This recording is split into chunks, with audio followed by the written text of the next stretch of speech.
La gota que rebalsó el vaso fue la inflación, pero el vaso ya estaba lleno de descontento provocado por la desigualdad, la corrupción, el desabastecimiento de medicinas en el sistema público o el desempleo y precariedad laboral. Desde el 13 de junio que las organizaciones indígenas protestan contra el alza, además en el costo de la vida, combustibles y fertilizantes, por ejemplo, y promesas que denuncian incumplidas desde las movilizaciones del 2019. Son 6 las provincias donde rige el estado de excepción y el movimiento ya llegó a la capital con su petitorio de 10 puntos. Además, hay 18 policías desaparecidos, según denuncia el gobierno, y al menos 4 muertos. El presidente Guillermo Lasso se ha movido entre denunciar un intento de golpe, establecer estado de excepción y ofrecer ayudas sociales. Pero la situación que enfrenta es compleja y los problemas estructurales: desempleo, precariedad laboral, corrupción, desabastecimiento, como les decíamos, en fin. O sobre todo, tal vez podríamos centrarlo en la desigualdad que se refleja en cifras dramáticas. Escuchen solo una. El 30% de los niños ecuatorianos padecen desnutrición crónica. ¿Cómo termina entonces esta nueva crisis? ¿Cuál es la salida? Lo conversamos hoy en Conexión Global Prime.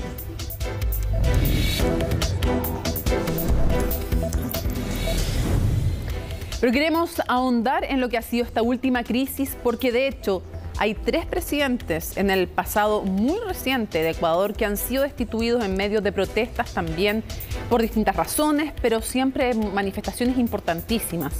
No sabemos qué va a ocurrir esta vez. Estamos atentos a ello y justamente Laura Soto nos resume lo que ha sido esta última crisis en su nota. Todos queremos diálogo, menos unos pocos violentos. Hago un llamado por la paz. Entre llamados de paz y apertura al diálogo, el presidente Guillermo Lasso intenta frenar su primera gran crisis social. Por ahora, sin éxito. Y es que para la Confederación de Nacionalidades Indígenas no es suficiente lo que ha propuesto el gobierno para resolver sus demandas y deponer la movilización que estalló la semana pasada para exigir medidas económicas y sociales ante un país golpeado por la inflación y el desempleo. El gobierno nacional nos ha remitido un documento con las ideas generales e imprecisas en las que plantea que se ha dado respuestas a nuestras demandas. El presidente de la organización indígena más grande de Ecuador se refiere a las 10 demandas con las que el 13 de junio dieron inicio al paro. ¡Unido jamás será vencido! Un petitorio que, entre otras cosas, exige rebajar el precio de los combustibles, precios justos en los productos de campo y frenar la ola de delincuencia que afecta al país. Nosotros aquí estamos en la calle porque en verdad nos estamos muriendo de hambre. El sueldo básico, que son $450, no alcanza. La canasta básica está sobre los $700. La gente ya no tiene que dar de comer a sus hijos, no tiene cómo dejarles de estudiar. Con cánticos en contra del gobierno, los manifestantes bloquearon ese día las carreteras de 11 provincias del país. Pero la violencia estalló al día siguiente con la detención del líder del movimiento, Leonidas Issa, que terminó siendo liberado en menos de 24 horas. Aún así, los enfrentamientos con la policía escalaron rápidamente, llegando hasta el centro de Quito con decenas de heridos y detenidos. 4 días después de iniciadas las protestas, Lasso declaró un estado de excepción que inicialmente abarcaba 3 provincias de Ecuador, pero que terminó ampliándose a 6. Estamos atendiendo las legítimas demandas ciudadanas. Su respuesta: más violencia, nuevas amenazas de atacar a Quito. No podemos permitir que unos pocos violentos impidan trabajar a millones de ecuatorianos. El líder conservador ha ofrecido medidas como un subsidio a los fertilizantes de urea, con donación de créditos vencidos de hasta $3.000 y no más alzas en el combustible. Sin embargo, desde el sector indígena exigen deponer el estado de excepción para abrir el diálogo, acusando al gobierno de responder a las protestas con represión y violencia.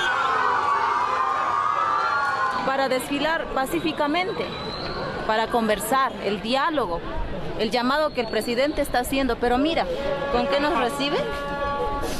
Con balas, con balas. Somos humanos. cosas. La lucha es de lo que mucho sube el aceite, mucho sube la gasolina, porque todo viene en transporte de la gasolina. Entonces por eso es de lo que uno se viene a luchar aquí. ¿Hasta cuándo va a tener con hambre? Vamos a morir con hambre.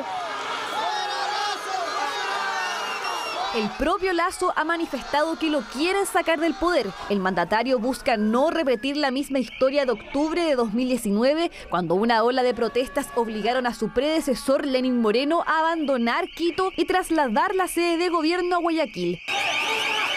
Un estallido social que también fue liderado por la Confederación de Nacionalidades Indígenas. También conocida como CONAIE, la organización fundada en 1986 participó en revueltas que terminaron con la destitución y el derrocamiento de 3 presidentes entre 1997 y 2005. ¡Fuera, Yamil! ¡Fuera! Abdalá Bucaram, Yamil Maguad y Lucio Gutiérrez. Desde la década de los 90 no ha habido un solo presidente electo en Ecuador que no haya afrontado levantamientos indígenas. Es el poder de los pueblos originarios en un país donde más de 1 millón de personas son indígenas, es decir, el 6,1% de la población. Bueno, vamos a situar además el contexto geográfico de Ecuador. Veamos entonces un mapa, vamos a revisar sus límites, su ubicación en el continente. Ya, Ecuador entonces está sobre la línea ecuatorial, evidentemente, en América del Sur, y tiene límite entonces con Colombia, ahí la ven entonces, también tiene a Perú, y lo otro importante, obviamente, limita con el Océano Pacífico, pero ustedes están viendo unas regiones. Hay 24 provincias o regiones, como quieran decirlo, departamentos le dicen otros, pero veamos qué ocurre. En las que están pintadas, efectivamente, en el mapa, que ustedes ven pintadas de amarillo, son las zonas donde rige estado de excepción. Y como ven en Pichincha, ahí está Quito, la provincia se llama así y está la capital, Quito. Esto comienza en algunas de los sectores, pero luego se va expandiendo a otros y a otros lugares. Por ejemplo, ojo, cuando ven a Quito, recordemos que la capital tiene una población de más de 2 millones de habitantes, está además al pie del volcán Pichincha y eso da a la zona el nombre. Guayaquil también, otra ciudad muy importante, no está dentro de las zonas bajo estado de excepción, ojo con eso, pero es una ciudad importantísima, evidentemente el mayor centro urbano de Ecuador, puerto fluvial y marítimo más importante. Ahí se concentra el 73% de todas las importaciones y el 47% del total de las exportaciones se movilizan finalmente a través de las instalaciones portuarias que se encuentran ahí. Otras ciudades importantes que las pintamos también en el mapa por su relevancia: Manta, Machala. Manta, una ciudad portuaria más importante de la provincia de Manabí y una de las mayores de crecimiento económico. Luego Machala es una ciudad fronteriza que mantiene un intenso movimiento además bancario y comercial, muy importante. Ambato y también entonces, como les decíamos, las provincias que están en estado de excepción son Cotopaxi, Pichincha, donde está la capital, por eso se las nombro de nuevo, Imbabura, Chimborazo, Pastaza y Tungurahua. Ahí está bien dicho entonces. Vamos a profundizar en este tema y para eso nos vamos a ir al contacto desde Ecuador mismo, junto a la analista Sofía Corderos, politóloga, docente del Instituto de Altos Estudios Nacionales, miembro además de la red de politólogas, que siempre aprovecho de felicitar y agradecer porque nos ayudan a encontrar interesantes analistas a lo largo de todo el planeta. Primero, agradecerte que nos acompañes. Muchas gracias por estar con nosotros. Gracias, Mónica. Un gusto estar aquí.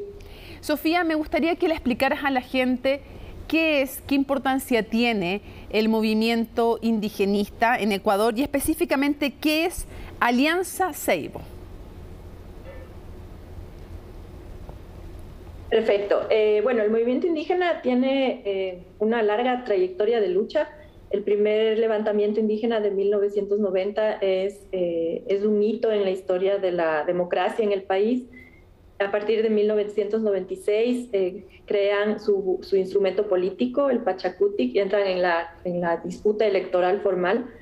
Y desde ahí se mantienen en dos niveles. Uno, el nivel de la protesta social, y otro, el nivel de la contienda electoral en la política formal. Entonces, son un actor fundamental en la democracia del país, en la extensión de derechos, no solo de derechos colectivos como pueblos indígenas, sino con un discurso que va más allá y que obedece a un lema del levantamiento histórico de 1990, que fue nada solo para los indios, y es el movimiento que de alguna manera articula un nacionalismo popular y que reclama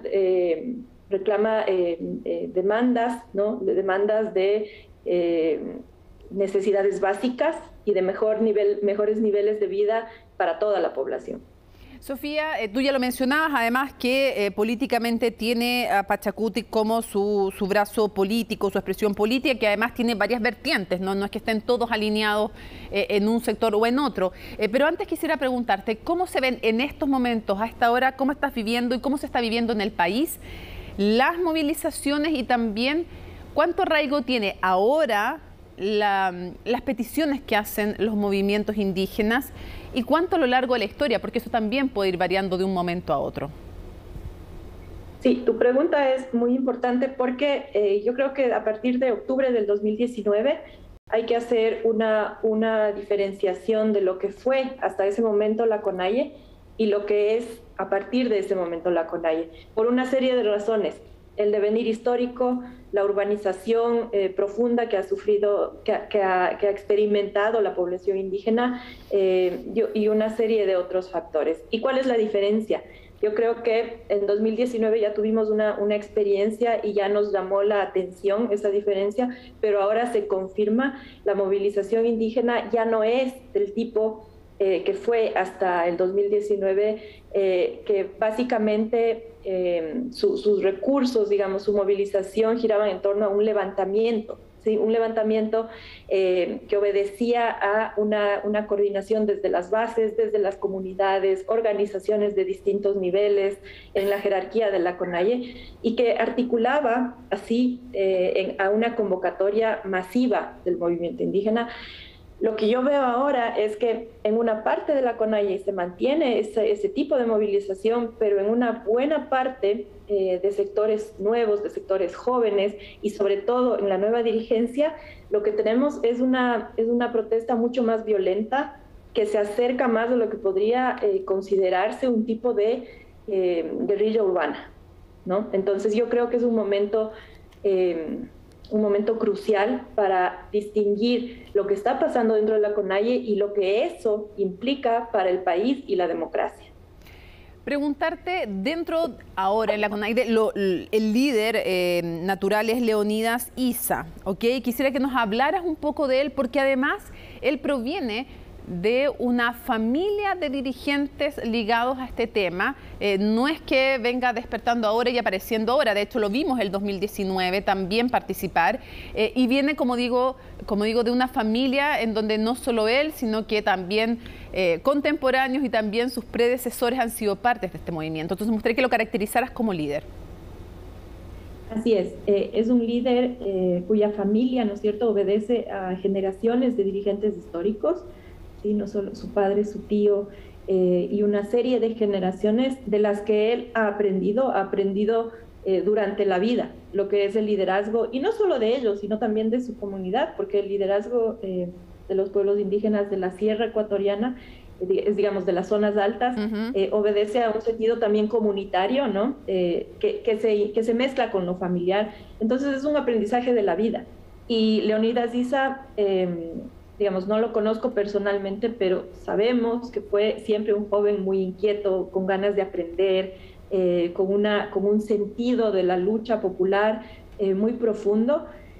Sin embargo, y digo sin embargo porque el papel que ha cumplido desde el 2019 y que cumple ahora, creo que le deja en deuda con la lucha histórica, pacífica y valiente de la CONAIE, porque apela a estas formas más violentas de protesta. Él tiene una formación muy doctrinaria en un movimiento urbano, ¿sí?, que se llama el movimiento mariateguista. Y el movimiento mariateguista reconoce y legitima de alguna manera la violencia y la lucha armada, si se puede decir así. No sé si en esta época podemos hablar de una lucha armada como tal, pero reivindica, sí, las formas de algún tipo de violencia hacia lo que él denomina un comunismo indígena o un indocomunismo. Quisiera preguntarte justamente, pues nos va a ir volando el tiempo, primero, ¿qué diferencia este paro del que vimos, por ejemplo, y estas movilizaciones de las que vimos en el 2019?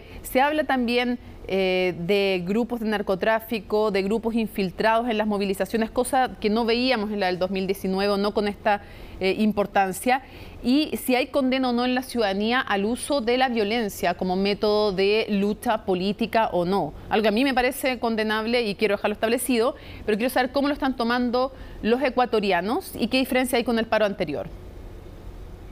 Bien, yo creo que con el paro anterior la diferencia es que se protestaba sobre todo por un decreto puntual, que era el decreto 883 de eliminación del subsidio a los combustibles. Claro. Entonces, en ese sentido, fue mucho más fácil llevar adelante una protesta en torno a ese eje, ¿no? Entonces, claro, en cambio, lo muy parecido con el 2019 es el estreno de una forma de protesta violenta. Y creo que la sociedad ecuatoriana, los sectores políticos ecuatorianos, recién nos estamos acoplando y nos estamos enterando, ¿sí?, de esta nueva presencia, ¿sí?, de lo que se podría llamar formas violentas de protesta. Entonces, yo veo esa diferencia puntual, que fue mucho más fácil para el gobierno dar marcha atrás y pacificar, ¿no?, pacificar claro. el conflicto. En cambio, ahora las demandas son globales, ¿sí?, articulan todos los aspectos, digamos, de las necesidades de la población. Son legítimas en el sentido de que estamos viviendo una crisis profunda, como tú mismo mencionaste, ¿no? Desnutrición infantil, falta de atención en salud, inseguridad, es decir, el país está en una gran crisis. Pero de ahí a legitimar la violencia hay un paso. Sí, claro. Entonces, creo que hay rechazo de la población, pero no el suficiente rechazo. Y yo no creo que porque nos estemos convirtiendo en una sociedad violenta, sino porque no nos estamos percatando de ese cambio interno en la CONAIE, que es un cambio que hay que ponerlo sobre la mesa en el debate y hay que enfrentarlo. Hay que enfrentarlo, sí, y absolutamente condenarlo. Rápidamente leo los 10 puntos del petitorio: reducir los precios del combustible, fijar una moratoria de 1 año para el sistema financiero para que paguen las deudas, garantizar el empleo, derechos laborales, que haya precios justos en los productos del campo, no explotar la minería en territorios indígenas, respetar derechos colectivos, no privatizar los servicios estratégicos, desarrollar políticas para controlar la especulación en los precios, otorgar mayor presupuesto para salud y educación, adoptar medidas para mejorar la seguridad. ¿Es posible que llegue a aceptar el gobierno estos 10 puntos? ¿Por qué todavía no se logran sentar a negociar? ¿Y cómo ves la salida de esta crisis? En realidad los 10 puntos, a mi modo de ver, no son imposibles de satisfacer, en el sentido de que el gobierno ha dado importantes pasos en esa dirección. Y el lunes mismo el gobierno anunció, ¿no?, la condonación de deudas, anunció el control de precios. Hoy mismo salió un decreto en donde conmina al Ministerio de Salud a declarar en emergencia aquellos sectores o aquellas provincias, ¿no?, que así lo requieran. Yo creo que el gobierno, si bien se ha equivocado en el sentido de que después de su exitosa campaña de vacunación, se durmió de alguna manera y dejó de crear políticas y dejó de atender necesidades, también por el bloqueo que tiene desde una bancada de oposición en la legislatura. Yo creo que es fundamental reconocer que el diálogo pasa por una disposición de la CONAIE misma, y la dirigencia de la CONAIE por ahora no está dispuesta a ir al diálogo. Entonces, no se puede ir al diálogo con solo una de las partes dispuesta a hacerlo. Por más que el gobierno ceda, la CONAIE por ahora no quiere el diálogo. Sofía Cordero, politóloga, docente del Instituto de Altos Estudios Nacionales desde Ecuador y miembro también de la red de politólogas. Muchísimas gracias por habernos acompañado y ayudado a entender un poco más de este conflicto, estas horas críticas que vive Ecuador. Muchísimas gracias. Gracias, Mónica. Un gusto. Igualmente. Y vamos a ir de inmediato a dar un poco de contexto y de historia a lo que han sido las últimas presidencias. Antes de las que vamos a ver, recordemos que tanto Abdalá Bucaram como Yamil Maguad y Lucio Gutiérrez también fueron destituidos, no terminaron su periodo como presidente bajo masivas manifestaciones, cada uno de ellos por distintos temas, crisis económicas, corrupción.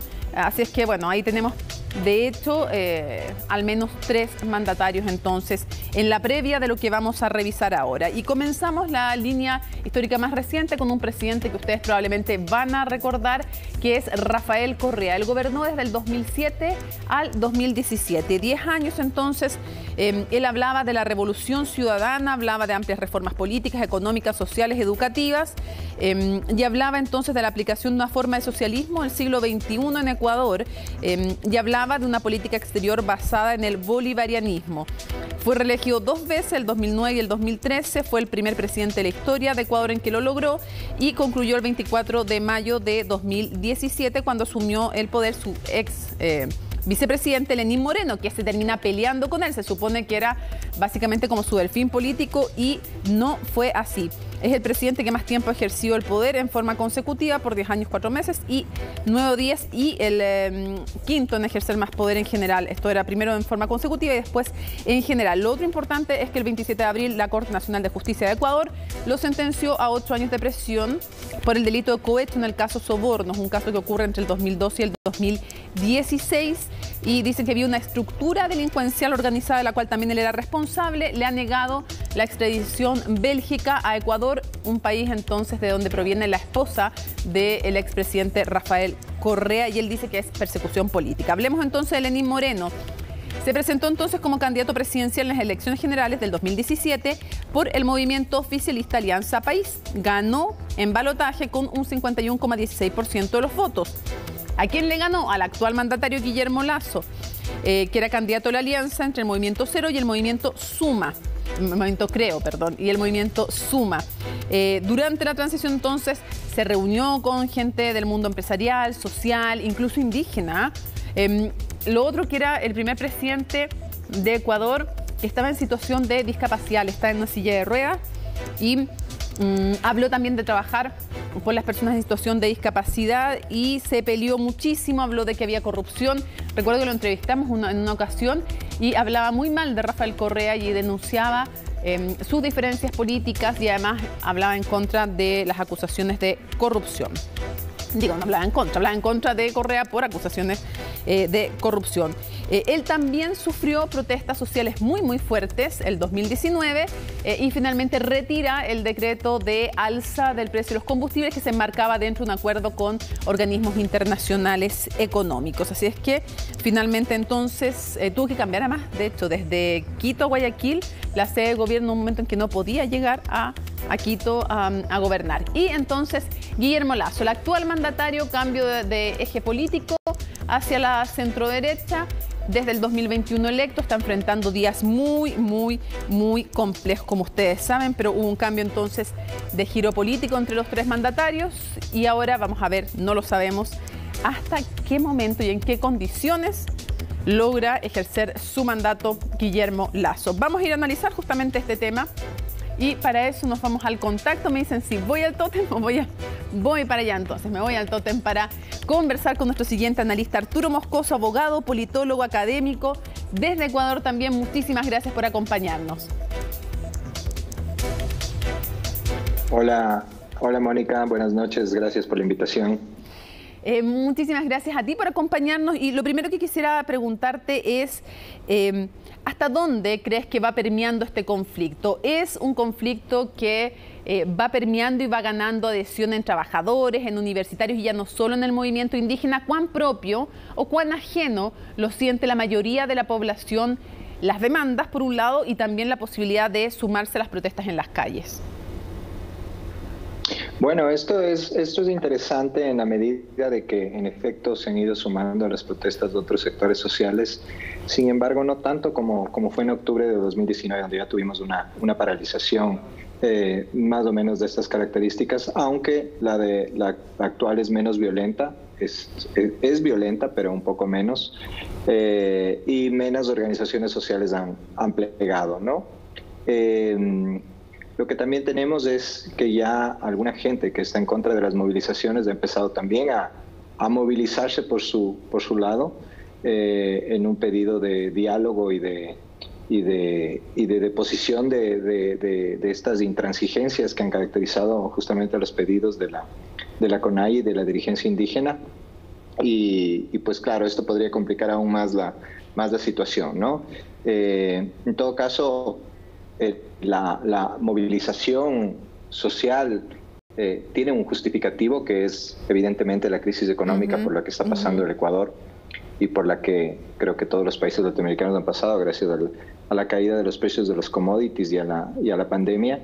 Pero también hay un importante componente político que es justamente los afanes del partido del presidente del que hablaba hace un momento, Rafael Correa, el correísmo, por desestabilizar y por intentar que Guillermo Lasso abandone el poder antes de tiempo, ¿no?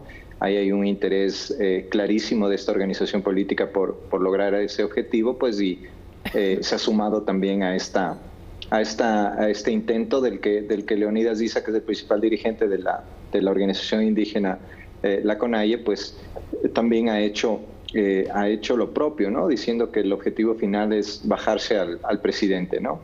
Y eso se demuestra justamente en la apertura al diálogo que ha mostrado el gobierno frente a la negativa a sentarse a dialogar por parte de la dirigencia indígena, ¿no? Justamente quisiera preguntarte cuáles han sido las distintas reacciones del gobierno frente a estas movilizaciones, porque también van cambiando a lo largo del tiempo las reacciones de los gobiernos y la forma en que están dispuestos a ceder, no están dispuestos a ceder, aplican estados de excepción, después le ponen más énfasis a veces a las medidas sociales. ¿Cómo ha sido la evolución y las reacciones que ha tenido el gobierno frente a esta crisis? Bueno, en principio, este problema viene ya desde hace algún tiempo. Al inicio del gobierno de Guillermo Lasso incluso ya hubo un intento de movilizaciones en la que se congeló el subsidio a los precios de los combustibles, de la gasolina extra, que es la gasolina de menor calidad, y del diésel, que es un combustible que se usa mucho en Ecuador para las actividades productivas. El tema va también por una serie de otras medidas que pide la CONAIE que tome el gobierno y que en la práctica son en muchos casos inviables, ¿no? Porque piden algunas cosas de presupuesto para la salud, presupuesto para la educación, y claro, pero al mismo tiempo piden que los subsidios permanezcan en los combustibles. Entonces, ¿de dónde va a sacar el dinero el gobierno para hacer las dos cosas? ¿No? Es un poco algo que no se entiende en esta lógica. Pero, sin embargo, el gobierno, luego de ya la primera semana de movilizaciones en una cadena nacional, en un comunicado del presidente, no cadena nacional, anunció algunas medidas sociales interesantes, como el aumento al bono de desarrollo humano, que es un subsidio que se les entrega a las familias más pobres en el Ecuador, y algunas otras medidas como condonación de deudas de la banca pública y otro tipo de anuncios. Pero no fue suficiente, ¿no? No fue suficiente y claro, el gobierno evidentemente ante esta violencia que ha ido adquiriendo las manifestaciones, pues tuvo que declarar estado de emergencia, y esto evidentemente genera choques, genera roces, va a generar heridos, va a generar, ya hay muertos incluso, ¿no? Entonces, además se suman a las manifestaciones infiltrados y fuerzas que lo que persiguen es justamente la caída del gobierno, y entonces cada vez se va volviendo más violento esto, ¿no? Entonces el estado de excepción no se puede retirar, ¿sí? Y en este contexto, ¿cuál es el rol que juega la oposición a través de los partidos políticos y la oposición en el Parlamento, y cómo también la tiene difícil en el Parlamento el presidente? Ya hubo un quiebre dentro de los partidos que le apoyaban hace algún tiempo. Entonces quiero preguntarte cuál es el panorama político, ya no de los movimientos sociales de oposición, sino de los partidos políticos de oposición y en el Parlamento. Bueno, la posición del gobierno en el Parlamento es bastante precaria, ¿no? Tiene un bloque de legisladores muy pequeño, En la Asamblea está una mayoría comandada justamente por el correísmo, que ha logrado sumar más adeptos durante las últimas semanas, que lograron incluso la destitución de la presidenta del Congreso, que era, si bien no aliada del gobierno, al menos estaba en buenas relaciones, si se puede decir de alguna forma. Lograron su destitución, lo que fue ilegal, pero que no va a tener ninguna consecuencia por la inmunidad. Y que durante todo el gobierno de Rafael Correa ha hecho una oposición que no ha sido constructiva, ¿no? No ha permitido que se aprueben las leyes que ha propuesto el gobierno, pero tampoco han aprobado ni han propuesto ninguna alternativa, ¿no? En un afán simplemente de bloquear cualquier iniciativa que tenga el gobierno. La única ley que ha logrado aprobar el gobierno es la ley económica y de reforma tributaria, que pasó por el Ministerio de la Ley porque la Asamblea no la pudo tratar a tiempo. Y pues esa es la única herramienta con la que el gobierno ha podido gobernar de todas las políticas que ha pretendido implementar, ¿no? Entonces lo que tenemos es un bloqueo absoluto por parte de la Asamblea y también, como te digo, la intención de alguna forma que ya ha sido anunciada incluso por algunos legisladores correístas de invocar la muerte cruzada, que es una suerte de destitución del presidente, pero con un llamado a nuevas elecciones en lo posterior, o de juicio político, que ya es la destitución definitiva y la sustitución por el vicepresidente, ¿no? Claro. Eso no se ha logrado concretar porque creo yo que no tienen los votos. Dos partidos que han sido aliados del correísmo han dicho que no van a apoyar esa iniciativa, que son el Partido Social Cristiano y la Izquierda Democrática, pero el peligro de que eso suceda está ahí, ¿no? Sí, por eso se llama justamente muerte cruzada, porque mueren los dos órganos, el Ejecutivo y el Legislativo juntos, por eso se le llama así ese mecanismo político. Quisiera cerrar preguntándote, ¿a qué atribuyes el hecho de que cada cierto tiempo, de hecho antes de Correa tenemos a 3 expresidentes que caen por distintos motivos, pero en el contexto de protestas sociales importantes? ¿Esta inestabilidad o cómo, a qué lo atribuyes tú? ¿Hay fallas estructurales en el sistema? ¿Es la desigualdad? ¿Es el descontento con la clase política? ¿A qué atribuyes el que cada cierto tiempo se produzcan estos movimientos y algunos de ellos terminen efectivamente votando presidente? Bueno, el Ecuador, como varios países latinoamericanos, es un país muy inequitativo, muy desigual, y el descontento social por esa situación es permanente. Ningún gobierno, ni siquiera el de Rafael Correa, que gozó de tantos beneficios gracias al alto precio del petróleo, ha podido remediar en algo esa situación. Y esto evidentemente hace que la gente no esté satisfecha con la forma en la que se hace política, no esté satisfecha con los políticos, está muy insatisfecha con la democracia, con cómo funciona la democracia. Y pues frente a eso busca otros mecanismos no democráticos para lograr o intentar algún cambio, ¿no? Algún cambio que les beneficie, de lo cual se aprovechan justamente líderes populistas y líderes autoritarios para encaramarse en el poder, ¿no? Lamentablemente esa es la lógica con la que se ha manejado la política en los últimos años en Ecuador, lamentablemente. Y claro, ¿no? Nuestra cultura política democrática es muy endeble y pues estamos dispuestos a sacrificar la democracia en cualquier momento frente a ofrecimientos de líderes de esta calaña que pretenden justamente o intentan convencerles de que son la solución cuando en realidad no van a solucionar nada, y no lo han solucionado como hemos visto en el gobierno de Correa o en gobiernos anteriores, ¿no? Arturo Moscoso, muchísimas gracias por habernos acompañado desde Ecuador. Te mandamos un abrazo y sinceramente esperamos que se supere esta crisis. Muchísimas gracias. Gracias, Mónica. Un abrazo también. Saludos a la audiencia. Hay mucho más que conversar y analizar, así es que volvemos después de una pausa. Estás viendo Conexión Global Prime.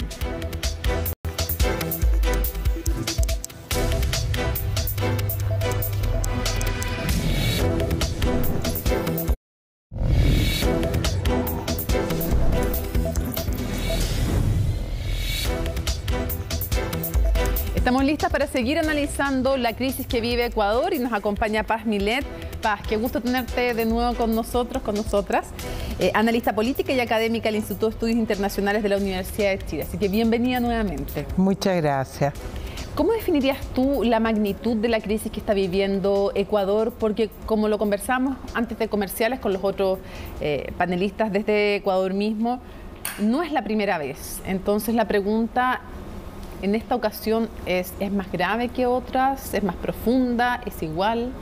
No, mira, respecto a la movilización, esta movilización no tiene el alcance de la del 2019. Es menor.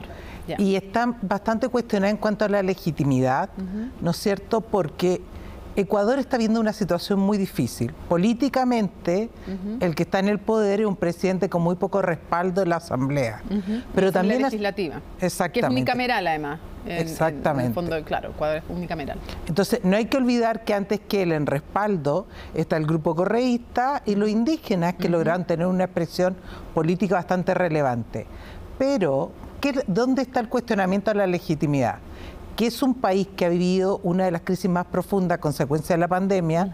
Entonces dice, bueno, están reclamando lo que en la práctica reclamamos todos los ecuatorianos, porque en el caso de ellos se van a hacer mayores concesiones. Y por otro lado, hay bastante cuestionamiento a esta acción más violenta del grupo, ¿no es cierto?, indígena, que ya sienten que a través de, ¿no es cierto?, el movimiento Pachacuti, que es el brazo, en el fondo, político que tienen, y en el Congreso y en otras expresiones políticas. Deberían buscar una salida más allá de llegar a las calles y generar esta acción. ¿Cómo ha sido, Guillermo Lasso, tu juicio como presidente? ¿Cómo lo definimos ideológicamente? Claro, es derecha o centro-derecha, pero ¿qué otras ideas marco habría que tener para definirlo como líder? ¿Y cómo es su relación con este Parlamento? Bueno, muy difícil porque él es un empresario, no podemos olvidar eso. Entonces ha tratado de aplicar una serie de políticas muy efectivistas, tratando de subsanar la crisis y de navegar la crisis. A través de distintas medidas, ¿no? Primero, tratando de buscar apoyo en el exterior, en un escenario bastante difícil porque todos los países de la región están mal.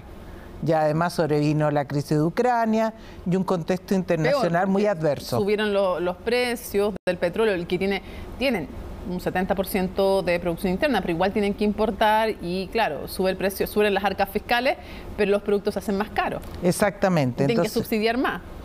Claro, ya ha querido negociar y dialogar, pero en la práctica, desde el inicio, ha tenido un boicot, ¿no es cierto?, de las otras fuerzas políticas, fundamentalmente del correísmo, que cuestionan su llegada al poder y que lo quieren fuera del poder. Entonces, es un presidente que lo ha tenido muy difícil y que además le ha faltado manejo político, porque no ha tenido poco respaldo, pero también no es alguien que se haya manejado mucho las leyes políticas. No, pues no es un hombre de partido tampoco. Exactamente. No es ni de partido, ni de ejercer la política, ni de ser tradicionalmente un político. ¿Qué ha logrado hacer el presidente Lasso en el tiempo que lleva? Bueno, el éxito ha estado fundamentalmente en tratar de enfrentar la crisis sanitaria, que es un proceso con el que no pudo, ¿no es cierto?, navegar Moreno, no tuvo ninguna capacidad de hacer frente. Fue súper criticado. Súper criticado, el plan de vacunación ha generado, ¿no es cierto?, ir avanzando en medidas compensatorias de la crisis, sobre todo a lo que significa mediana empresa, para ir avanzando, ¿no es cierto?, en levantar un poco el Ecuador, pero ha estado muy limitado por otro factor que es importante considerar para entender por qué la repercusión de este proceso, ¿no? El Ecuador es un país altamente dolarizado. Entonces, todos los fenómenos que nosotros estamos viendo a nivel internacional repercuten con mucha mayor fuerza. Claro, está mucho más expuesto, digo, a los vaivenes del dólar y de la economía internacional. Exactamente. Otro elemento más difícil. Ahora, cuando hablamos de los problemas estructurales de Ecuador, hablamos de corrupción, hablamos de inseguridad alimentaria. Me impresionó de verdad las cifras de nutrición crónica infantil. La crónica, no la crónica es de 30%. Hablamos también de problemas en salud, educación, desigualdad. ¿Cuáles son las reformas estructurales que requiere Ecuador a nivel económico, social, político también? Bueno, una transformación en la clase política en general, la estructura política, que es un tema muy difícil, ¿no? Porque no hay que olvidar que hay una influencia muy fuerte, por ejemplo, el correísmo. Más allá de que Correa esté en Bélgica, país de su esposa, digamos, y que ha negado la extradición a Ecuador. Claro, sigue siendo determinante en el proceso político. En Ecuador se quiso hacer un cambio, una refundación a través de Correa, que no funcionó. Él dejó de alguna manera como su delfín a Moreno, se peleó con él y ese proceso quedó ahí. Pero ha habido tanto desastre a nivel de corrupción que si uno ve todo lo que se ha planteado de reforma estructural, ha quedado siempre ahí. Durante un tiempo nosotros nos acostumbramos que cada enero cambiaba el presidente de Ecuador. Y es un tema latente, ¿no? Lo otro es trabajar hacia una mayor igualdad, mayor representatividad e integración en un país que un alto porcentaje de la población, como tú decías, es indígena. Es indígena que muchas veces, para lograr una movilización, se han aliado incluso con los militares en algunas de las protestas que han sacado presidentes, ¿no? Pero que por primera vez tienen una expresión política real. Entonces hay que hacer un cambio en la estructura política, también avanzar hacia una menor dependencia del dólar, que es un tema que se ha tratado, y a cambiar a nivel de desarrollo, ¿no es cierto?, de índice de desarrollo, que es un proceso muy difícil, porque producto de la pandemia, ¿no es cierto?, América Latina vivió un retroceso de casi una década. ¿De índice de desarrollo humano? Exactamente, lo perfecto. Que tú decías, ¿no? Mira, según la CEPAL, en algunos indicadores, América Latina, producto de la pandemia, ha retrocedido casi una década. Sí, bueno, de hecho, por ejemplo, en integración de mujeres al mundo laboral. Te invito a que revisemos justamente una gráfica a pantalla completa para que veamos algunas cifras comparativas de Ecuador, también vamos a verlo con Perú, Colombia y Chile. Y ahí podemos ver, por ejemplo, algunas cifras. Cuando hablamos de habitantes, estamos hablando de casi 18 millones de habitantes. Comparémoslo con Chile, no está tan distinto, 2 millones de habitantes de diferencia.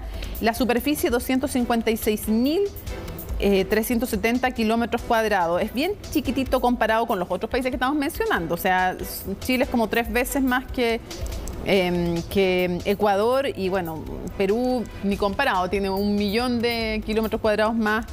Por ejemplo, en el caso de Perú, ingreso per cápita, $6.063, que es como 10.000 menos que Chile. Pobreza, la reconocida llega a 32%, 1/3 de la población con desnutrición crónica infantil, 1/3 de la población viviendo en la línea de la pobreza, y otros dicen que si sumáramos en verdad las cifras reales sería bastante más. Después, cuando hablamos de crecimiento, claro, un 4,3%, pero también producto que la línea de comparación que estamos midiendo post pandemia es muy baja. Y el desempleo, la verdad es que es bastante... Bueno, aquí hay una discusión bien fuerte, porque la que dice el Banco Mundial, la cifra es 4,7%, esa es la reconocida oficialmente, pero aquí se habla de una precariedad laboral y una informalidad que si la midiéramos realmente, aquí hay hartos problemas también con las cifras, dicen mucho. El problema es que hacen súper difícil también llegar con las ayudas sociales, no hay claridad respecto de dónde están, por ejemplo, los niños con desnutrición crónica. Recién se está tratando de hacer un mapa en un programa también con varios organismos internacionales, Naciones Unidas de por medio, pero no saben tampoco dónde están quienes necesitan este apoyo. Está también la dependencia con el petróleo y por lo tanto la pregunta es si es que hay realmente alguna posibilidad que este gobierno realice las reformas que se requieren en un contexto de alta desconformidad también social. Es que es muy difícil y eso no son populares las reformas que se requieren, son necesarias pero no populares necesariamente. Exactamente, en un contexto, ¿no es cierto?, donde ya Ecuador, por ejemplo, previamente tuvo una movilización también producto del alza del precio del hidrocarburo. Sí, claro. Es un país que está con una debilidad estructural latente, que necesita reformas ya fuertes, y Lasso no tiene el respaldo para hacerlo, no tiene la estabilidad, porque permanentemente está cuestionada su permanencia en el poder. Hoy está cuestionado eso, y no tiene capacidad de presionar para que los indígenas, por ejemplo, se sienten a negociar. Y aquí lo que tú decías respecto a indicadores, hay un componente muy importante, ¿no? Ecuador es parte de la comunidad andina y los países de la comunidad andina han destacado que hay ciertos sectores de la sociedad que estaban quedando fuera de los indicadores oficiales y que en algunos de los sectores de esta sociedad, incluido Ecuador, se está viendo pobreza extrema y hay un indicador muy importante que es el hambre. Por eso que la comunidad andina se ha planteado convertirse en una despensa global, porque se ve que ya en algunos de esos, además de lo que tú decías de nutrición, es latente el tema del hambre en estos países. Aumentada con la crisis, con la guerra en Ucrania, o sea, todo el contexto se complica aún más. ¿Cuál crees tú que va a ser el destino de esta crisis? ¿Cómo se sale de esta crisis en Ecuador? Bueno, yo creo que va a haber presión, ¿no es cierto?, de distintos actores sociales. Antes fue la ONU, por ejemplo, entre otros, que la Iglesia también, ahora la Unión Europea estaba tratando de ayudar y llamar a este diálogo, ¿no? Bueno, y también la universidad, porque algunos de estos indígenas, son 10.000 indígenas que se han trasladado hacia Quito, se están alojando en las universidades. Entonces, también desde ese mundo académico están presionando para que se sienten a dialogar, porque hay un costo, ya en vida humana, ¿no es cierto?, se declaran 2 muertos. 4 llevan, 4, sí. Pero también desde el punto de vista de los costos económicos que está teniendo esto es terrible. No pueden producir, no pueden comerciar, caminos bloqueados. Están muchos caminos bloqueados, entonces están llamando a superar de alguna manera esta crisis con un diálogo, una idea de un consenso nacional que permita ir avanzando en la solución de algunas de las principales demandas a las que se ha abierto el gobierno.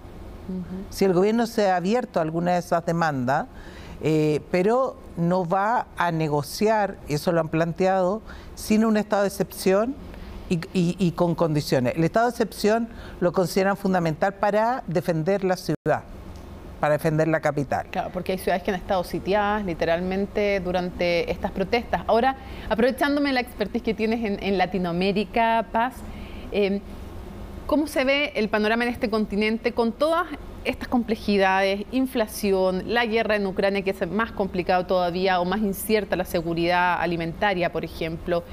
El descontento con los políticos tradicionales, debilidades institucionales. Estoy mirando las crisis también, evidentemente, y estoy mirando los aspectos negativos y cosas maravillosas del continente. Y en ese contexto, ¿cómo ves también la llegada de Petro al poder en Colombia? Se van reconfigurando también los escenarios políticos y las alianzas que se pueden producir.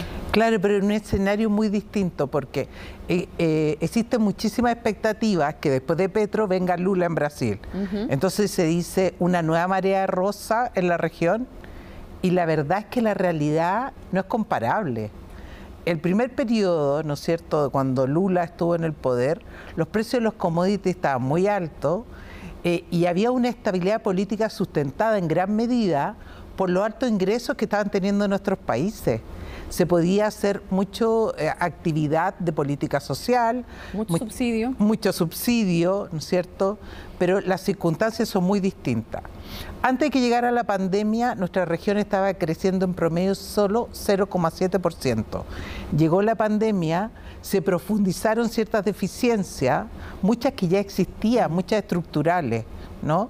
Y ahora estamos todavía sin identificar una pospandemia. Tenemos la guerra de Ucrania y tenemos un cuestionamiento que es mucho más amplio que un cuestionamiento al modelo político, económico y social que nos ha imperado durante los últimos 30 años. Entonces, el descontento de la población ha generado creciente expectativa respecto a estos gobiernos que están transitando, ¿no es cierto?, nuevamente hacia la izquierda. Con izquierdas bien distintas. Porque, muy distintas. O sea, a mí, en lo personal, me hago cargo yo de esta opinión, me molesta mucho cuando se habla de progresismo y se habla de, y se pone a Venezuela y a Cuba y a veces, no sé, a Nicaragua dentro de un progresismo que a mí me parece aberrante porque son dictaduras. De nuevo, no te estoy involucrando en esas opiniones, me hago cargo yo. Entonces, tampoco se puede decir que todo el eje es lo mismo. No. Mira, a mí me acaba de tocar estar en la Cumbre de la América en la parte de sociedad civil. Y ahí se hicieron una serie de denuncias respecto a los 3 países que tú acabas de nombrar, que dan cuenta de que no podemos considerar, ¿no es cierto?, que sean países progresistas. No, o sea, una dictadura jamás lo es. Exactamente. Entonces, situar en el mismo nivel una posibilidad de alianza entre Argentina, Brasil, Chile en el momento actual, ¿no es cierto?, qué es lo que se puede establecer con Venezuela, con Nicaragua y Cuba, me parece que es totalmente distinto. Sí. Con esos países lo que hay que trabajar es una lógica de subsanar crisis humanitaria y poner el foco en el sufrimiento que está experimentando la población. Sí, claro. Sí, claro. Pero no se puede hablar de alianzas políticas. Sí, y hay otros también de tinte populista, que también habría que empezar a hacer subclasificaciones dentro de los que no son dictadura. Quiero agradecerte muchísimo, Paz, que nos hayas acompañado en Conexión Global. Siempre un gusto y un aprendizaje estar contigo. De nada, muchas gracias. Termina Conexión Global Prime, pero por supuesto ustedes sigan en la compañía de CNN Chile para que vean que estamos en vivo y en directo. Son las 11 de la noche con 26 minutos. Ya viene Última Mirada con Fernando Paulsen. Nadie lo dice como él, pero viene Última Mirada. Así que quédense en compañía de CNN Chile. Hay mucho más que aprender.